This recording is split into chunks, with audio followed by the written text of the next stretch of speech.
Называть Россию бензоколонкой с кучей ядерного оружия или называть Путина, цитирую, авторитарным заправщиком, унаследовавшим ядерные запасы бывшего Советского Союза, это именно тот тип простодушного мышления, который привел к десятилетиям неудачной дипломатии и в конечном итоге к войне. К чему приведет это столкновение? Такие люди, как Митт Ромни и Рон Де Сантис, очень похожие друг на друга, настаивающие на высокомерном отношении к России как глубоко неполноценной стране, не имеющей ни культуры, ни истории, ни гордости, не только невежественны и глупы, но их отношение делает невозможными мирные переговоры, абсолютно невозможными.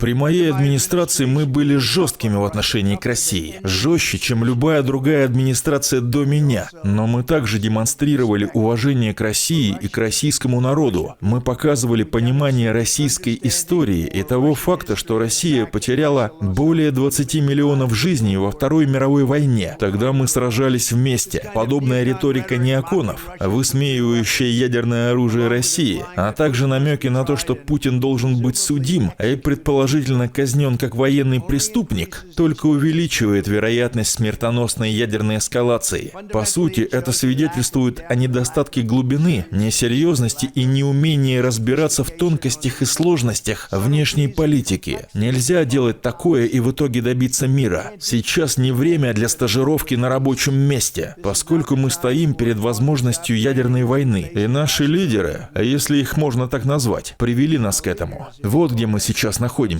Слово «ядерный» даже не упоминалось при администрации Трампа. Теперь мы слышим это выражение постоянно, каждый час, каждый день. Нам нужен государственный деятель и миротворец в Белом доме, а не тот, кто декламирует бездумные и переработанные тезисы, чтобы получить одобрение провалившегося внешнеполитического истеблишмента. Они не ведают, что творят. В 2024 году я единственный кандидат, который может предотвратить Третью мировую войну. Я предотвращу Третью мировую войну. Никто другой этого не сделает. Большое спасибо.